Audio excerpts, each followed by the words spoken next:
ಎನ್ಐಎಯಿಂದ ಮೂವರು ಶಂಕಿತ ಉಗ್ರರ ಬಂಧನ ಪ್ರಕರಣ. ಮೂವರನ್ನ ತೀವ್ರ ವಿಚಾರಣೆ ನಡೆಸ್ತಾ ಇರುವ ಎನ್ಐಎ. ಉಗ್ರ ನಾಸೀರ್ ಹೇಳಿದ್ದ ಅಡ್ರೆಸ್, ಮೊಬೈಲ್ ಬಗ್ಗೆ ತನಿಖೆ.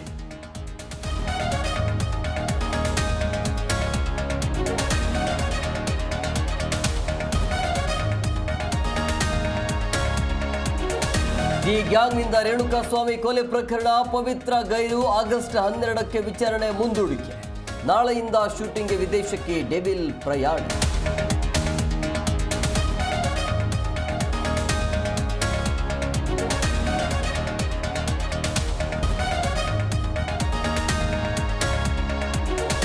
ರಾಜ್ಯದಲ್ಲಿ ಸರಣಿ ಹೃದಯಾಘಾತಕ್ಕೆ ಸಾವು. ರವೀಂದ್ರನಾಥ್ ನೇತೃತ್ವದ ತಜ್ಞರ ವರದಿ ರಿವೀಲ್.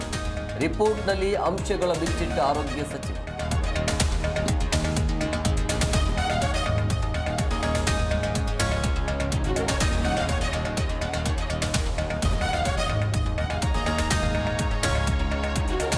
ಬೆಂಗಳೂರಿನಲ್ಲಿ ಬೀದಿ ನಾಯಿಗಳಿಗೆ ಬಾಡೂಟದ ಭಾಗ್ಯ. ಪ್ರತಿದಿನ ಚಿಕನ್, ಎಗ್ ರೈಸ್ ಹಾಕಲು ಪ್ಲಾನ್. 2.80 ಕೋಟಿ ಟೆಂಡರ್ ಕರೆದ ಪಾಲಿಕೆ.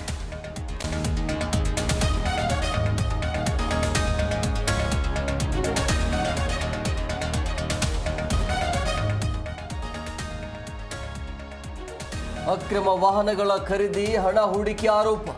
ಬಾಗೇಪಲ್ಲಿ ಎಂಎಲ್ಎ ಸುಬ್ಬಾರೆಡ್ಡಿಗೆ ಇಡಿ ಶಾಕ್. ಬೆಂಗಳೂರಿನಲ್ಲಿ ಒಟ್ಟು 5 ಕಡೆ ದಾಳಿ ನಡೆಸಿ ಶೋಧ.